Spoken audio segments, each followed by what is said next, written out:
అధ్యాయము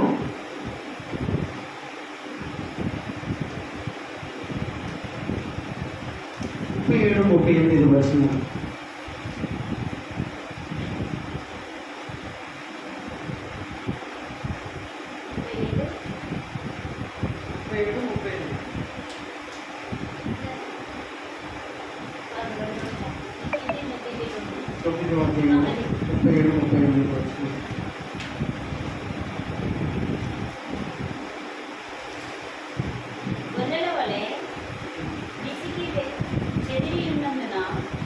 వారి మీద కనికరపడి కోత విస్తారమే కానీ పనివారు కొద్దిగా ఉన్నారు కనుక తన కోతకు పనివారిని పంపమని కోత యజమానుని వేడుకొనిదని తన శిష్యులకు చెప్పారు.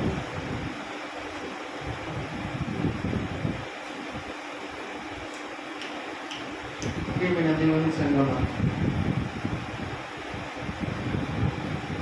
యేసు ప్రభుల వారు స్వయంగా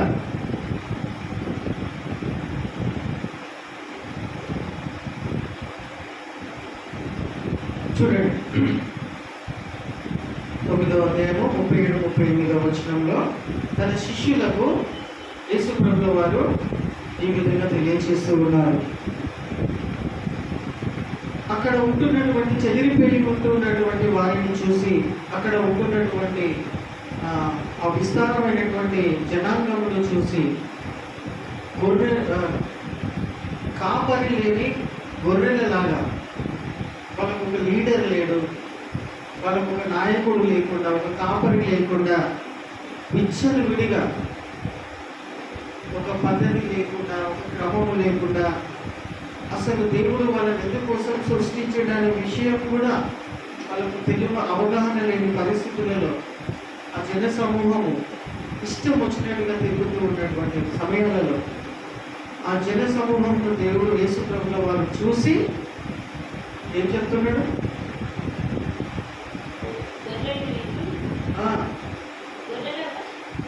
చదవాలా?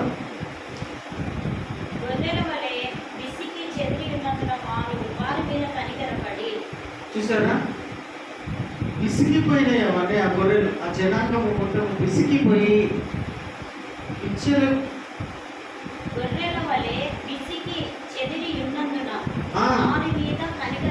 అదే చెదిరిపోయినారు, విసిగిపోయినారు, ఎటు కాని స్థితిలో ఉంటూ ఉన్నారు. ఒక లీడర్ లేడు, ఒక నాయకుడు లేడు అనేటువంటి పరిస్థితులలో వాళ్ళని చూసి యేసు ప్రభుల వారు కనికరపడి ఏం చేయమంటున్నాడు?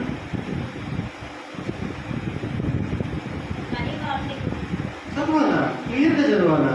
కోత విస్తారమే గాని పనివారు కొద్దిగా ఉన్నారు కనుక తన కోతకు పనివారిని పంపమని కోత యజమానుని వేడుకోనని తన శిష్యులతో చెప్పారు.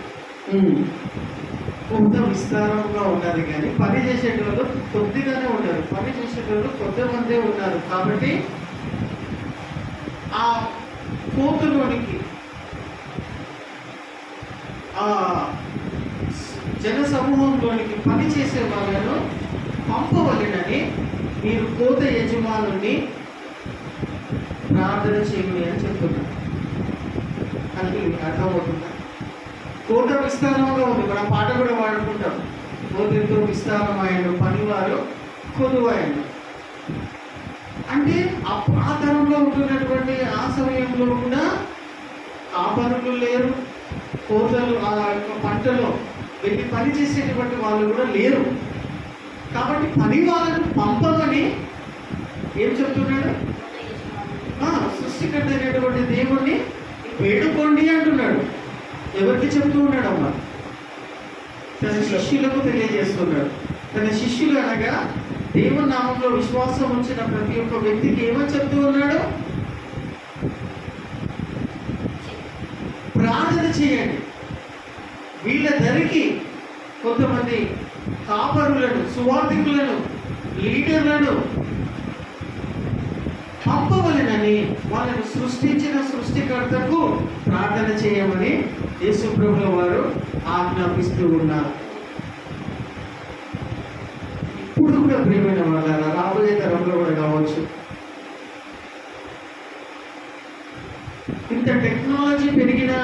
యుగంలో కూడా ఇంత ప్రపంచాన్ని ఏఐ అనేటువంటి ఆర్టిఫిషియల్ ఇంటెలిజెన్స్ అనేటువంటి ఒక టెక్నాలజీ కంట్రోల్ చేస్తున్నటువంటి ఈ జనరేషన్లో కూడా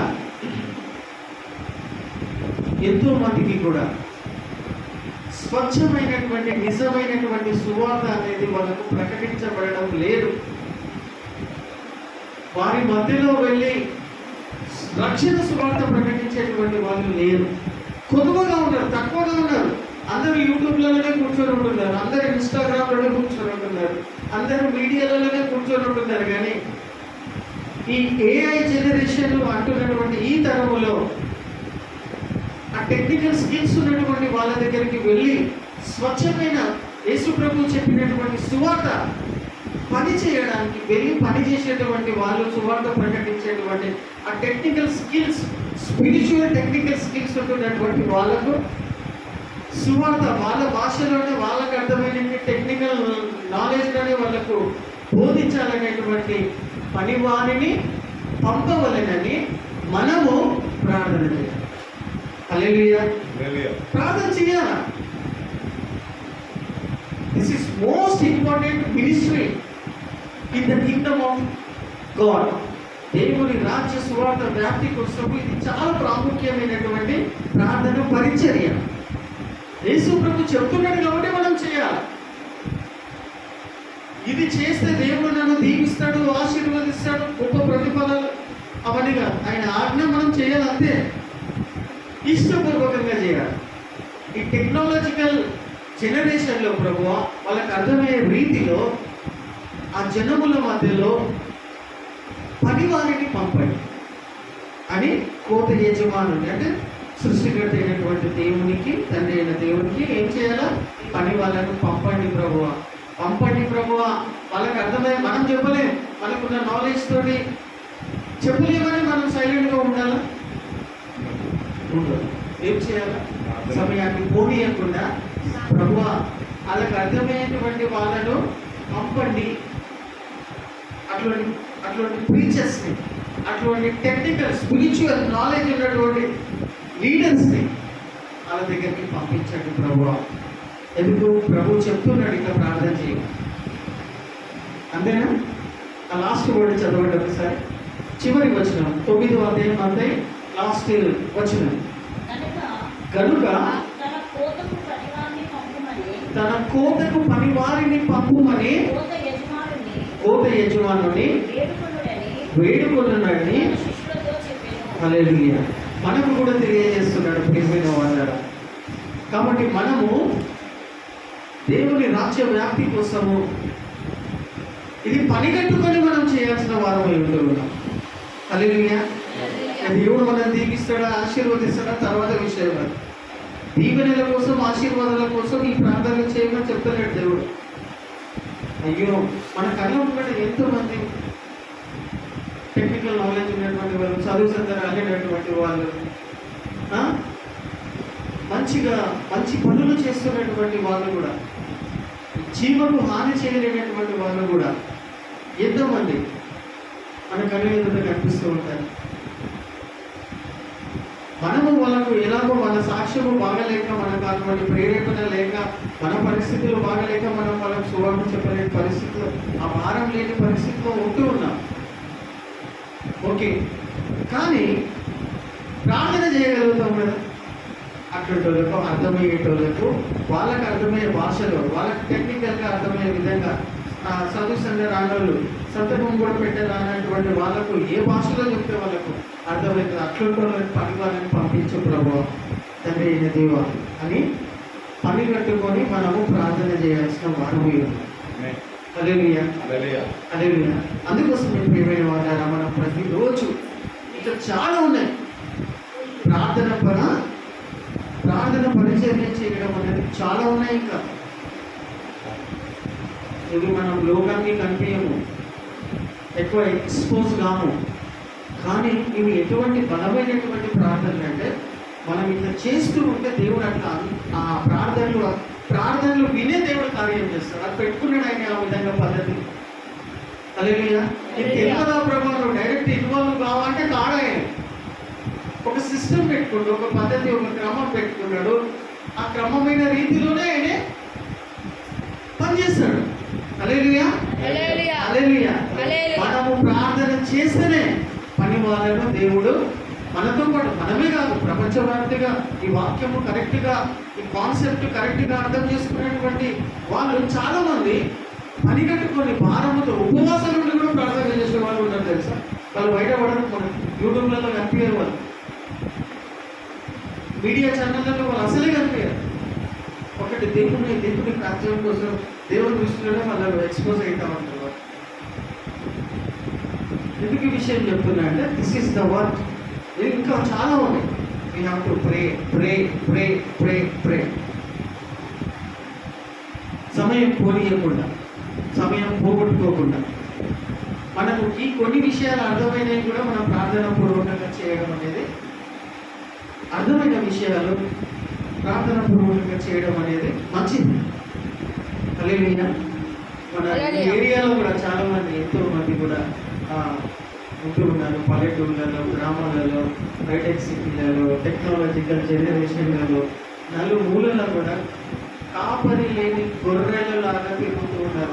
వాళ్ళు మందలుగానే తిరుగుతున్నారు. వాళ్ళకు కాపరి లేడు.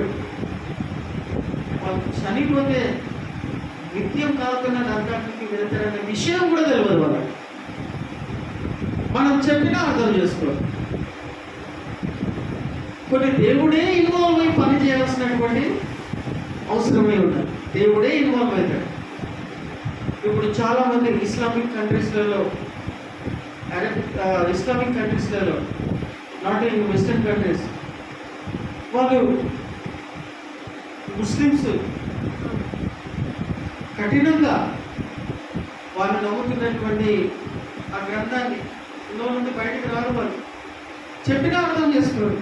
మననే అబద్ధికులని చెప్తాడు. యేసు ప్రభు చచ్చిపోలేదు, చనిపోలేదు. ఆ స్థానంలో, ఆ యొక్క సమయంలో వేరైనాడు పంపించాడు.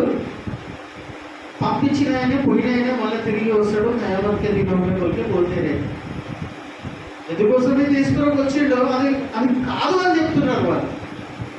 హల్లెలూయా. సాటన్ ట్విస్ట్ చేసి పడేసింది ఈ సత్యాన్ని. వాళ్ళు ఎంత నిష్టగా ఉండరు. వాళ్ళు ఫాలో చేస్తున్న అన్నీ కూడా 10 కమాండ్మెంట్స్ ఇంచుమించు దగ్గర లాస్ట్కి వచ్చేస్తే సత్యాన్ని ట్విస్ట్ చేసి పడేసింది సాటన్. సో వాళ్ళు నమ్మరు. వాళ్ళు అసలు ఎంత చెప్పినా నమ్మరు. వాళ్ళు ఆ స్పిరిట్ అటువంటిది వాళ్ళ లోపల పనిచేస్తున్న స్పిరిట్. వాళ్ళు ఎట్లా వదిలేస్తాడా దేవుడు వాళ్ళు? సో సంఘముగా వాళ్ళ రక్షణ గురించి మనం ప్రార్థన చేస్తూ ఉంటే ఎన్నో సాక్ష్యాలు ఉన్నాయి. మీకు యూట్యూబ్లలో కనిపిస్తూ ఉంటాయి. మౌలానా ఉల్లాస్ని, పెద్ద పెద్ద పురాణ పండితులను దేవుడు యేసు ప్రభుల వారు డైరెక్ట్గా ప్రత్యక్షమై వాళ్ళకు I am the Jesus of Nazareth, నజరేయుడు అనే యేసు ప్రభు నేను, I am the alpha and omega, son I have forgiven your sins and iniquities, get up అని ఐ విల్ సెండ్ యూ. నేను వేరే చూడండి, స్వయంగా ఆయన ప్రత్యక్షపరుచుకున్నాడు. ఈ విషయం ఎందుకు చెప్తున్నాం? కొన్నిసార్లు యేసుప్రభుల వారు తనలో తాను ప్రత్యక్షపరచుకుంటేనే ఇటువంటి బండమారిపోయిన హృదయాలు, ముడి పడిపోయినటువంటి హృదయాలు అనేవి నమ్మవు. సో దేవుడు ఇన్వాల్వ్ కావాలి అని అంటే సంఘము must pray for the salvation of all people. హల్లెలూయా. కాబట్టి ఈరోజు అంశం ఏమై ఉన్నదంటే పని వాళ్ళు తక్కువగా ఉన్నారు కాబట్టి ప్రభు ఆ పని వాళ్ళను పంపించాడు. పని చేస్తున్నటువంటి వాళ్ళకు ధైర్యంలో, బలమును, శక్తి సామర్థ్యములను, అవసరతలను మీరు తీరుస్తూ వాళ్ళను బలపరుస్తూ అటువంటి పని వాళ్ళను మీరు కోతులోనికి ప్రభు ఎక్కడ ఎవరికి ఎటువంటి అవసరం ఉన్నదో వాళ్ళని పంపించు ప్రభు అని మనం ప్రార్థన చేయాల్సినటువంటి వారమే ఉన్నాం. హల్లెలూయా. కాబట్టి ప్రియమైన వాళ్ళ కోత విస్తారముగా ఉన్నది, పని చేసేటువంటి వాళ్ళు తక్కువగా ఉన్నారు కాబట్టి ఆ కోతలోనికి పని వాళ్ళను తండ్రి అయిన దేవుడు పంపాలని మనం ప్రార్థన చేయాల్సినటువంటి వారమై ఉన్నాం. ఇది పని కట్టుకొని రెగ్యులర్గా కంటిన్యూగా దేవుడు ఎక్కడెక్కడ ఎట్లా ప్రార్థన ఎట్లా పనులు చేసుకుంటూ వెళ్తాడో వీ కెనాట్ ఎక్స్పెక్ట్. చూపి ప్రభు అని కూడా మనకు అంత టైం లేదు, అంత అడగాల్సిన అవసరం కూడా మనకు లేదని నేను అనుకుంటున్నాను. What will work. హల్లెలూయా. మన పని ఏంటిది? మనకి ఇచ్చిన సమయంలో మనం సద్వినియోగం చేసుకుంటూ కొద్దిసేపే కదా మనం ఒక 1 అవర్ 1.5 అవర్ ప్రార్థన చేస్తాం. So let us pray to God. ఇటువంటి మాటలను యేసు ప్రభువు వారు మన అందరినీ వినికిడిలో దీవించి ఆశీర్వదించి నడిపించబడ్డారు. ఆమేన్.